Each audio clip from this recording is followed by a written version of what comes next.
So my name is Revathy Radhakrishnan and I am a partner with Prevé Executive Search. By now I have around 20 years of work experience, of which 11 have been in executive search and 9 with corporate training. So that's my background.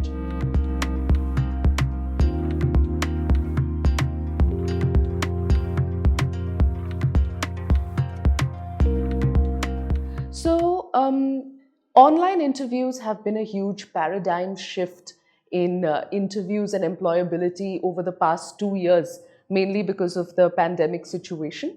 And the way we approach them should be a little different from how we would a regular interview.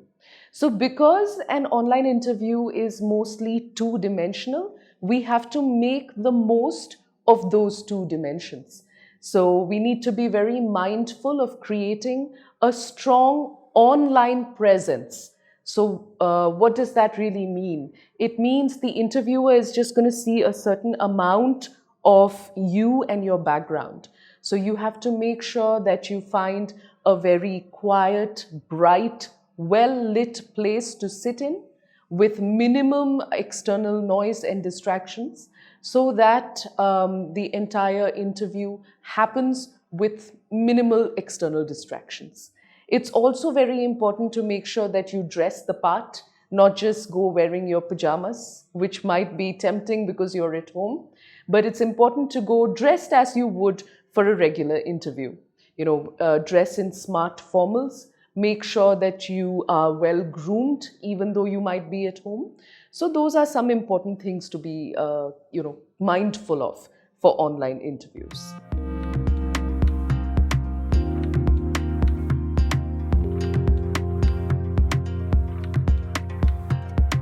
Sure, I think the most important thing is to be yourself in an interview. You should not try to say things that you've not done. You should be honest about everything that you have been doing in your career and every single thing that has led to you at this particular time. Your professional journey defines you. So it's extremely important that you're honest about it. Whatever it might have been, you have to own it to make sure that it defines you. So what should you not do in an online interview? You should not lie. You should be very true to yourself and all your experiences.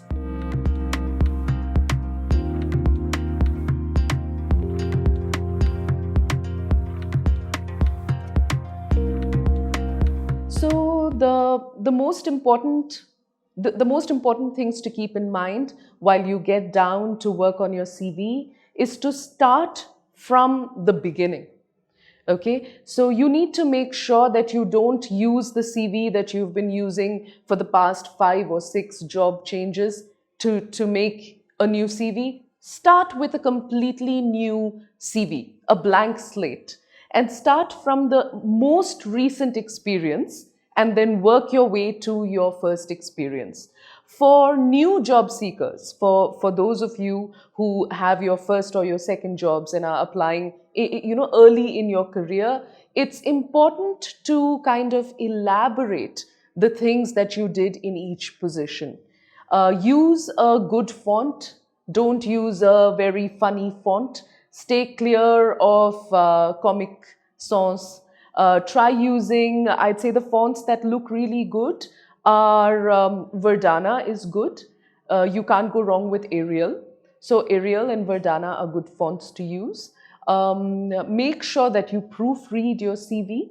Whatever language it's written in, it needs to be written well, because that's also an expression of your personality. It shows your attention to detail and how you want to present yourself in that one-dimensional manner. So another tip for CVs would be try to keep it short and simple. Keep it within 1 page if possible. And if it does go to 2 pages, only if you really have to. We are not interested in your marital status. It's not necessary on the CV. We're also not interested in your hobbies. But if you've done things that are noteworthy, please include accomplishments. That's also fine. It could be like not hobbies, but more like if you volunteer actively for a social cause, that becomes very relevant to an employer because it definitely shows us more about your personality. So you can include information about volunteering experiences, or if you've done something really noteworthy like participated in Ironman, or if you've climbed a particular summit that was really difficult. Accomplishments, literally things that put you apart from the rest of the population. So that is what you should include in your CV. Not that you like dogs or that you like reading. Avoid that.